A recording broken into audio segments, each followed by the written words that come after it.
And welcome to the Regional Health Report. I'm Ann Krebs.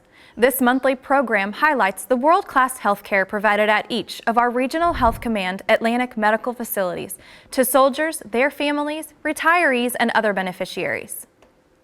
Resilience and recovery are key tenets of warrior care. Resilience is the strength and courage soldiers in transition exhibit when fighting for their health.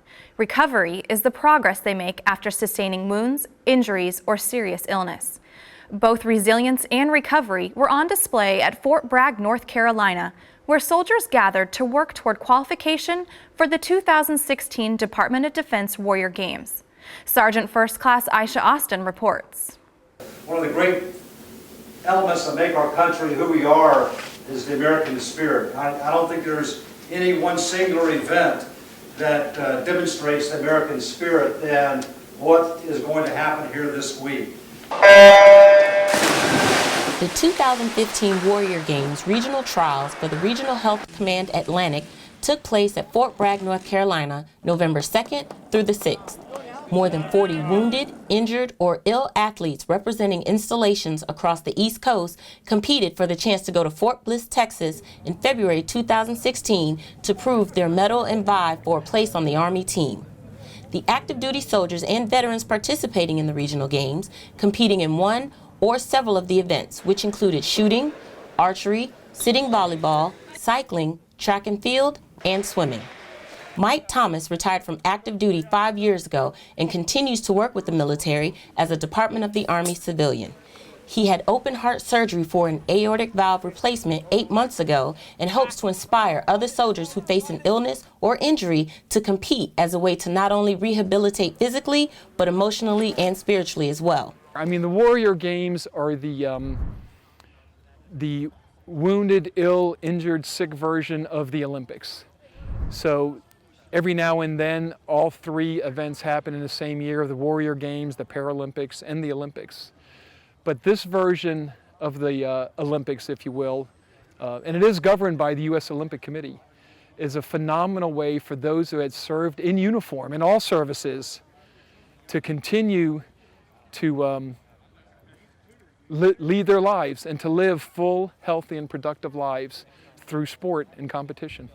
While the competition was fierce, the competitors still cheered each other on, each one facing a different challenge that brought them to compete in the Warrior Games. Well, this is my first time competing in anything like this with the military. I've been in 24 years, and it's really an honor to be here to meet the other WTBs. Everybody's really worth the integrity and the camaraderie and cheering each other on regardless of where we're from. So it's really been a great thing to participate in. The coaches who evaluated each of the athletes, looking to see who might make it to the Army team, each brought their own experiences with them to the games. Jason Kimball, the cycling coach, was a member of the Fort Bragg Warrior Transition Battalion after he was injured in 2007. He started cycling as a part of his recovery in 2010 and began coaching last year. It's huge. Any chance I get to give back to the athletes, I obviously take that opportunity.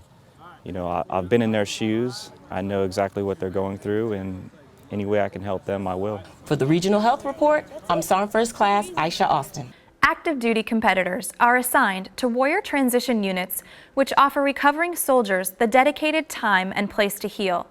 The Warrior Games Army trials will be held in February at Fort Bliss, Texas. Soldiers and veterans selected will compete in the DoD Games at West Point, New York in June. Medical facilities in the region are adopting a prenatal care system called Centering Pregnancy. The program features built-in support groups that can have a positive effect on pregnancy. Master Sergeant Jason Alexander brings us the story from Fort Bragg. In Centering Pregnancy, expectant mothers meet in groups of 10 to 12 once a month. They are with the same women and the same providers throughout their pregnancies.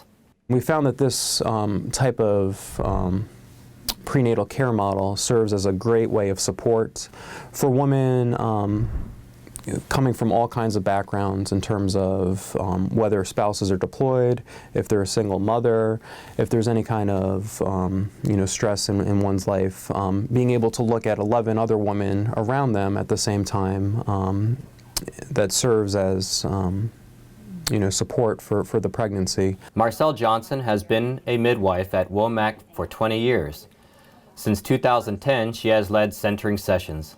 They come in, and then after they get their tummy measured, they listen to their baby, then the conversation just starts. And we'll start with a subject, and if someone asks questions, I'll just say, I don't know. What does everybody else think?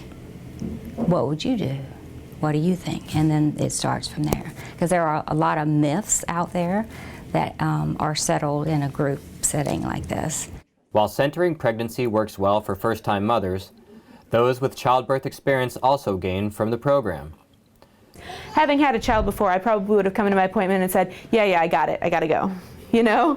But knowing that I was gonna be here for 2 hours and look at birth from everybody's perspective reminded me of different questions that needed to be asked, and reminded other people of questions that they maybe didn't think about. The 2-hour sessions include 1 hour of prenatal care and an hour of group discussion. And the dads get all involved, and they're actually funny. Be like, hey, what about this? Oh, didn't even think of that. And then, especially for me, because I have no idea what's going on. And just one of the couple dudes that were showing up, and we're like looking at each other like, is this really happening right now? Okay, because we're freaking out. Did they really just say that? The preparation expectant parents get during centering is clear when the pregnancy comes to term. When I'm on labor and delivery, I can tell the women who have been in traditional care versus women who have been in centering. Women who are in centering, they are very knowledgeable about the labor process, about how things works, and what to expect once they do get into labor. Not only that, but I find that a lot of women who do participate in centering, the amount of triage visits that we see in labor and delivery are significantly less, because these women are well educated, and they know when they need to come in, and they know what's normal and what's not. Young Giancarlo, just 8 days old at the time of filming, was a product of the centering program. The whole experience was actually amazing. I keep telling everybody it was a lot better than what I could have expected. You hear good things and you hear bad things, but I really don't have anything negative to say from this whole experience. For the Regional Health Report, I'm Master Sergeant Jason Alexander. There are more than 3,000 babies born at Womack each year. Centering is also available at Fort Drum Medical Activity at Fort Drum, New York. And finally, it's often said that single soldiers and those with busy lives have a difficult time maintaining a healthy diet. 2 soldiers at Fort Benning, Georgia, decided to do something about the problem. They host Cooking Light, a video program that highlights good nutritional opportunities that don't take a lot of time to make. Captain Christina Yavarski and Staff Sergeant Dorothy Nee Rivera feature recipes are barracks friendly.